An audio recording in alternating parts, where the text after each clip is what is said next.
ఈ సోషల్ మీడియాలోకి వచ్చిన తర్వాత ఎంత కష్టపడ్డాను, ఎంత చేశాను ప్రతి ఒక్కటి కూడా నాకే తెలుసు. మీ అందరికీ తెలియలేని విషయం ఏంటంటే నాకు పేరెంట్స్ అయితే లేరు.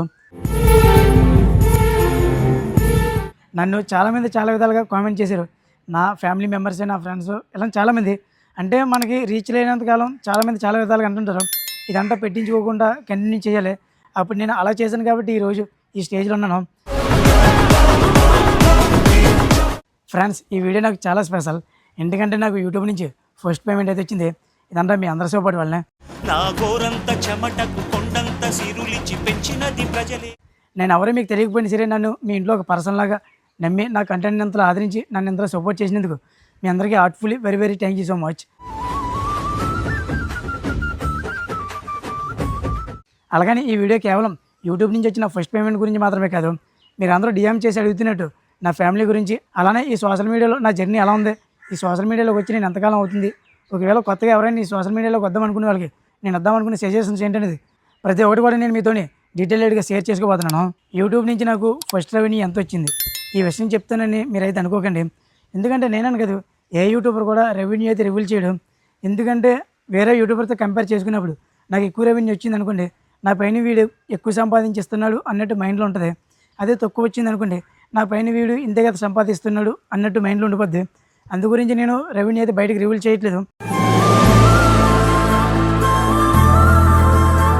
మీరు ఒక విషయం గుర్తుపెట్టుకోండి, మనకు ఎప్పుడైనా సరే యూట్యూబ్ నుంచి రెవెన్యూ ఎప్పుడు వస్తుంది అంటే, యూట్యూబ్లో మనకి $100 ఎప్పుడైతే కంప్లీట్ అవుతుందో అప్పుడే మనకి యూట్యూబ్ నుంచి రెవెన్యూ అయితే వస్తుంది. అలాగే వచ్చిన రెవెన్యూ తోటి నేను ఏం చేద్దాం అనుకున్నానంటే, నా పేరెంట్స్కి బట్టలు తీద్దామని అయితే అనుకున్నట్టే బట్టలు అయితే తీసాను.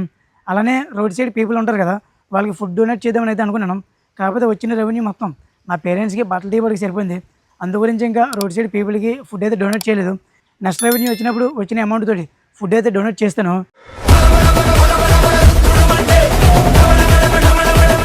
మీలో చాలామంది డిఎం చేసేది అడుగుతున్నారు కదా, బ్రో మీ పేరెంట్స్ గురించి చెప్పు, నీ బ్యాక్గ్రౌండ్ ఏంటి. అలాగని మీ అందరికీ తెలియలేని విషయం ఏంటంటే నాకు పేరెంట్స్ అయితే లేరు.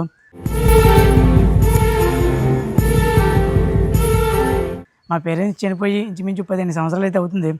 అప్పటి నుంచి నేను మా తాతయ్య నానమ్మ వాళ్ళ దగ్గర, మా అమ్మమ్మ తాతయ్యలు, మా మేనత్తల మేనమామల దగ్గర పెరిగాను. మీరు అందరూ ఇన్ని డిఎం చేసినప్పుడు కూడా నేను ఈ విషయం మీద ఎందుకు చెప్పలేదంటే, మెయిన్ సింపతి చూపిస్తారు.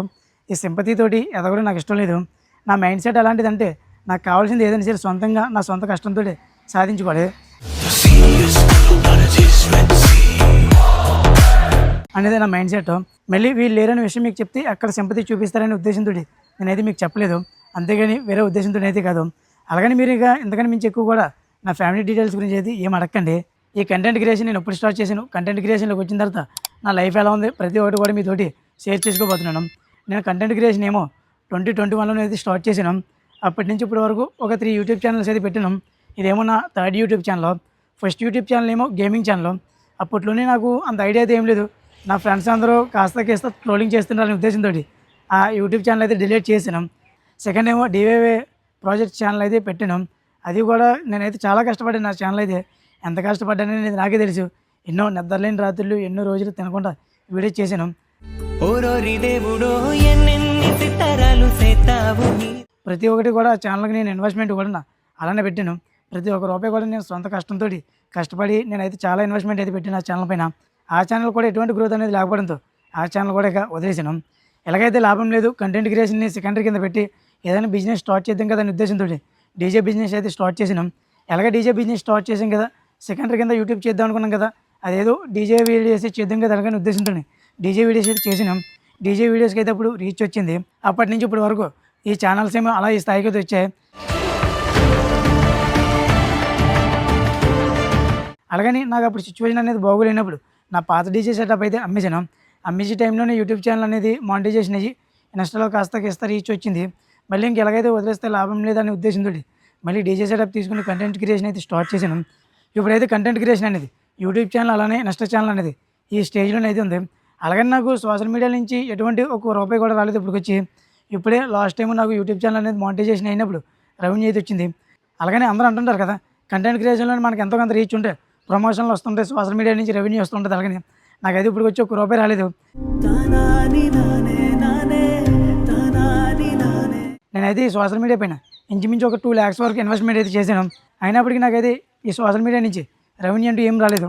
లాస్ట్ మండే నాకైతే ఈ యూట్యూబ్ ఛానల్ నుంచి రెవెన్యూ అయితే వచ్చింది. ఈ సోషల్ మీడియాలోకి వచ్చిన తర్వాత ఎంత కష్టపడ్డాను, ఎంత చేశాను ప్రతి ఒక్కటి కూడా నాకే తెలుసు. నన్ను చాలామంది చాలా విధాలుగా కామెంట్ చేశారు. నా ఫ్యామిలీ మెంబర్సే, నా ఫ్రెండ్స్, ఇలా చాలామంది. అంటే మనకి రీచ్ లేనంత కాలం చాలామంది చాలా విధాలుగా అంటుంటారు, ఇదంతా పెట్టించుకోకుండా కంటిన్యూ చేయాలి. అప్పుడు నేను అలా చేశాను కాబట్టి ఈరోజు ఈ స్టేజ్లో ఉన్నాను. ఇప్పుడు సోషల్ మీడియాలోకి వద్దాం అనుకునే వాళ్ళకి నేను చెప్పే సజెషన్స్ ఏంటి, ఎలా ఉంటుంది ఏంటనేది అయితే మీకైతే చెప్తాను. ఈ కంటెంట్ క్రియేషన్లోకి వద్దాం అనుకునే వాళ్ళు బాగా గుర్తుపెట్టుకోవాల్సిన విషయం ఏంటంటే, వీళ్ళందరూ వాళ్ళందరూ అనే విషయం అయితే మాత్రం అసలు పెట్టించకూడదు. నేను ఇప్పటివరకు మీకు కంటెంట్ క్రియేషన్ గురించి చెప్పింది 0.01%. నాకు తెలిసింది కూడా ఇంతే. 100లో నేను ఇప్పటివరకు నేర్చుకునేది 0.01%.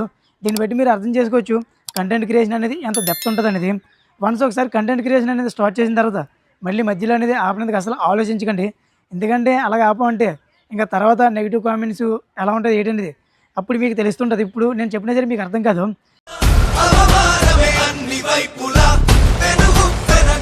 అందువల్ల వన్స్ ఒకసారి మీరు కంటెంట్ క్రియేషన్ అనేది స్టార్ట్ చేసే ముందు 1కి 10 సార్లు ఆలోచించుకుని ఈ కంటెంట్ క్రియేషన్లోకి అయితే రండి. నేనైతే ముందు చెప్పాను కదా, కంటెంట్ క్రియేషన్లోకి వచ్చిన తర్వాత నా లైఫ్ ఎలా ఉన్నది ఏంటనేది. ఇప్పటి వరకు నా లైఫ్ అంటూ ఏం బాగాలేదు. నా చేతిలో ప్రతి ఒక్క రూపాయి కూడా నేను కంటెంట్ క్రియేషన్ కోసం ఇన్వెస్ట్మెంట్ పెట్టడమే. మరి ఇక నుంచి ఎలా ఉంటుంది ఏంటనేది అయితే చూడాలి.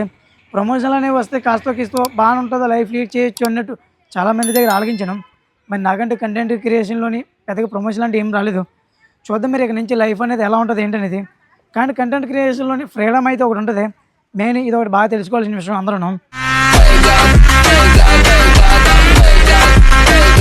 ఇప్పటి వరకు నేను చెప్పిన నా బయోడేటా మొత్తం అంతా 0.01%.